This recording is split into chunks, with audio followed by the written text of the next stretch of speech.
I mean, I could never imagine not being on my There's channel. paint in it. And like we all have control of Oh, it. okay. So it just gets worse. Fair enough. Question in chat: how old are you, Kevin? I'm old enough to be your grandpa. No, I'm in my early 30s. Okay. I heard that you did serve. I respect that. Thank you for Yeah. your service. Yeah, I served for Kevin over. is a Army veteran. Yes. Yeah, I served for over 10 years. I think that's fucking awesome. Yeah.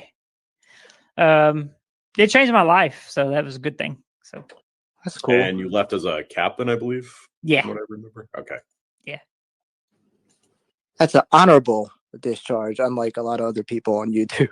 yeah, I've noticed there's a lot of like A lot of stolen valor Yeah, around there's here. a lot of infighting, a lot of like he said, she said, show me the documents type bullshit. But Yeah. no, it's I actually crazy. logged into the veteran website with Viper Angelo last year. So Not sure why, but I mean why you did it, but I do remember that because about 2 hours before that, Viper somewhat he was getting involved with like checking Ernie's status, and so I just wanted to I wanted to assure him that there's no reason for him to question mine. So yeah, I mean, I look at it. I also served, and I don't care if people believe me or not. I mean, I've been kind of semi-doxxed where there's been newspaper articles about me in my service, so that's why like some people believe me. Wait, did you Nice. say semi-doxed? Yeah, well, Semi dogs. all right. Fully I've been doxed. pretty much like they found a newspaper article about me in my service, and it was nothing spectacular, but it was just about me. It And, verified it though, right? So from there, they're just kind of like, all right, yeah, I guess I don't show my DD-214. I don't care if people ask me. But whatever.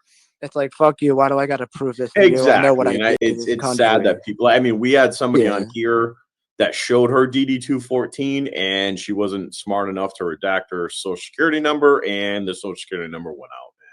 Damn. well, a lot of them don't even know, they don't pay attention enough to even see that the social security number is on the document. So I mean, Yeah, that's bad. You don't want that getting out. Yeah, I mean, That's the worst. Your social security number, everything's on there. It's Like they'll take your whole identity with just that number. what branch, Rada, were you in? I was Army. Oh, okay. What rank? E5. I got out as. I did 6, 6, and then 2 more IRR. MOS? 95 Bravo, 31 Bravo, military police. Oh, there you go.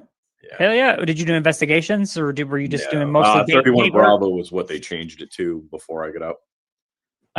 They moved this was in 2004 or 2005. They changed a lot of MOSs around to put their.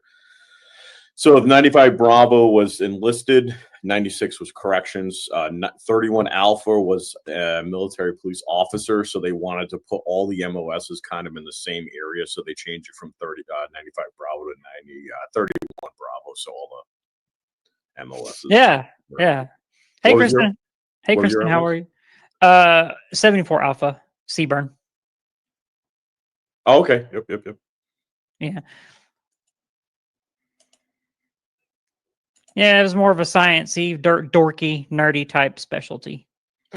Christ Manson. So Rada left service when I was in 9th grade. Yeah, I left. I got out in 2005. So. Oh wow. Well, I mean, that was 4 years. I mean, at that time, things were pretty rough.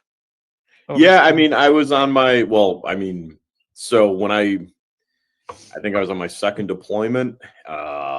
And probably they were hinting for a 3rd, and I was like, you know what? You're like about that Yeah, it was enlistment just- contract. Exactly. Then I know got what- out. I was in the IRR, and then they started harassing me again. They're like, well, come into our unit. You'll know, because the IRR, once you're in the IRR for 2 years, they can go wherever you want. Like, you could get thrown in a unit that you have no idea who the people are. And it's funny because the senior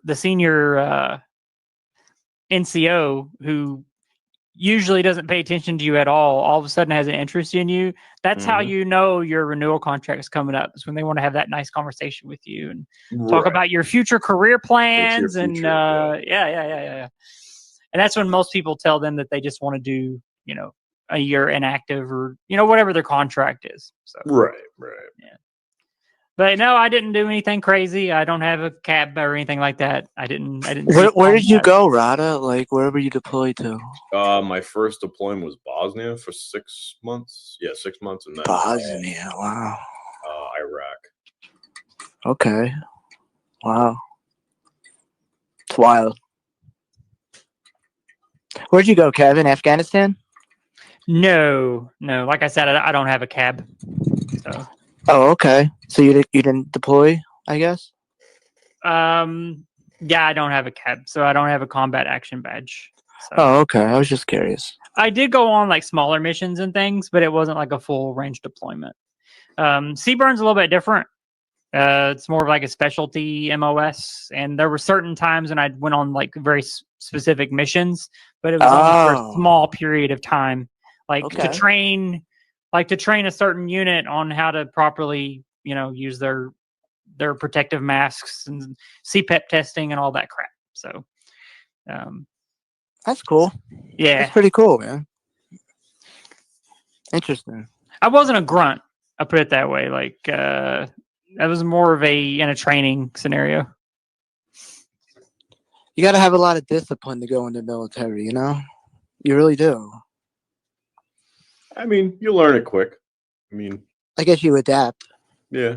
Once you get there through basic training, and then we had people that desperately tried getting out. I remember these two girls. One of them was holding her foot in a foot locker. The other one was slamming it shut to try to break her ankle to get it so she could get out of the military. What the hell? Oh yeah, some people tried fucking stupid thing. We had one kid just run off. They caught him like a couple days later. He just ran. And you can't just leave like that. That's a crime. Yeah. Oh yeah. It's like your MIA. What is that called? AWOL or whatever? Mm-hmm. Yeah, AWOL. Yeah, you go to military court for that. Those are the people that they tell you to go see the chaplain. Go see the chaplain. And it's like, what's this? The chaplain's not really to someone who does those things that Rada just explained. The chaplain's not really equipped to provide that kind of service. But they need more mental health in the military. You think?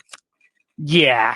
Mental health help, like more, I guess, help with that. I guess I don't know. Well, they implemented stuff like the ACE method to try to help with certain things, like soldiers who were feeling depressed or whatever, or unaliving, I guess you could say. I don't want to use the S word, not on this stream, but they've tried to implement things, but they really do need, like, every brigade, at least every brigade, or I feel like every battalion needs a psychologist. It's like I would think so. Yeah. Here's Tyler. This is welcome Tyler's back, channel. Tyler. This is the host of the show. Tyler. Oh,